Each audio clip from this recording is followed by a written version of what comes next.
चलिए आज इतिहास के एक ऐसे कानून की बात करते हैं जिसने शायद अनजाने में ही आधुनिक भारत की प्रशासनिक नींव रख दी। ये कहानी है 1853 के चार्टर एक्ट की और इसका असर आज भी हमारे चारों ओर दिखाई देता है। लेकिन इस कहानी को समझने के लिए आइए आज के एक सीधे से सवाल से शुरुआत करते हैं। अगर किसी को भारत में कोई बड़ा और प्रतिष्ठित सरकारी पद चाहिए तो उसका रास्ता क्या है? जवाब हम सब जानते हैं, एक प्रतियोगी परीक्षा, एक कॉम्पिटिटिव एग्जाम पास करके, जैसे कि सिविल सर्विसेज एग्जाम, जो देश के सबसे काबिल प्रशासकों को चुनती है। पर सवाल ये है कि क्या ये व्यवस्था हमेशा से ऐसी ही थी? नहीं, बिल्कुल नहीं। इस पूरे सिस्टम की जड़ें, इसकी शुरुआत 1853 के एक कानून में है और आज हम इसी कानून के जो मुख्य बिंदु हैं उन्हें इस हस्तलिखित नोट के आधार पर समझेंगे, जो हमारी आज की पड़ताल का सोर्स है। तो इस एक्ट का जो सबसे पहला और सबसे बड़ा असर पड़ा वो था सिविल सेवाओं पर। इसने भर्ती के पूरे तरीके को ही आप कह सकते हैं बदल कर रख दिया। इसी एक्ट ने पहली बार सिविल सेवकों की नियुक्ति के लिए प्रतियोगी परीक्षाओं की नींव रखी। इसका मतलब था अब पद सिफारिश या ऊंचे खानदान से नहीं बल्कि काबिलियत से मिलेंगे। सोचिए उस दौर के लिए ये कितना बड़ा और क्रांतिकारी कदम रहा होगा। और यहाँ एक बड़ी दिलचस्प बात सामने आती है।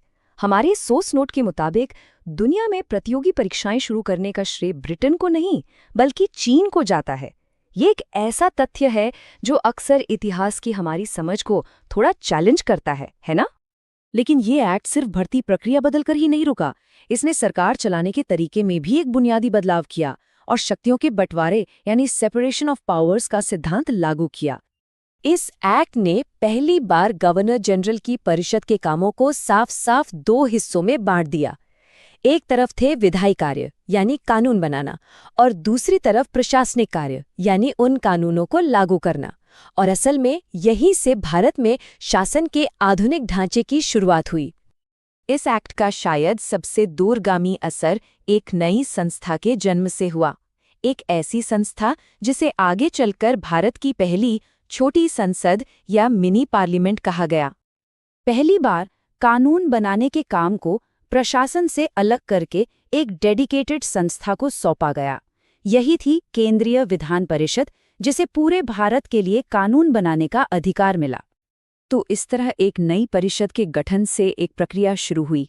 एक संस्था जो पूरे देश का प्रतिनिधित्व करती थी, उसने धीरे धीरे एक छोटी संसद का रूप ले लिया। ये भारत में संसदीय प्रणाली के विकास का, आप कह सकते हैं, पहला बीज था। और यही शब्द लघु संसद इस एक्ट की सबसे बड़ी विरासत बन गया। ये इस विचार का प्रतीक था कि कानून बनाने का काम एक अलग और विशेष संस्था को ही करना चाहिए। तो आज का ये विश्लेषण समाप्त करते हुए एक विचार के साथ छोड़ जाते हैं। 1853 में अंग्रेजों द्वारा बनाई गई ये प्रशासनिक संरचनाएं, चाहे वो योग्यता आधारित सिविल सेवा हो या विधायी और कार्यकारी कामों का बंटवारा, आज के आधुनिक भारत के शासन को किस तरह और कितनी गहराई से प्रभावित करती हैं।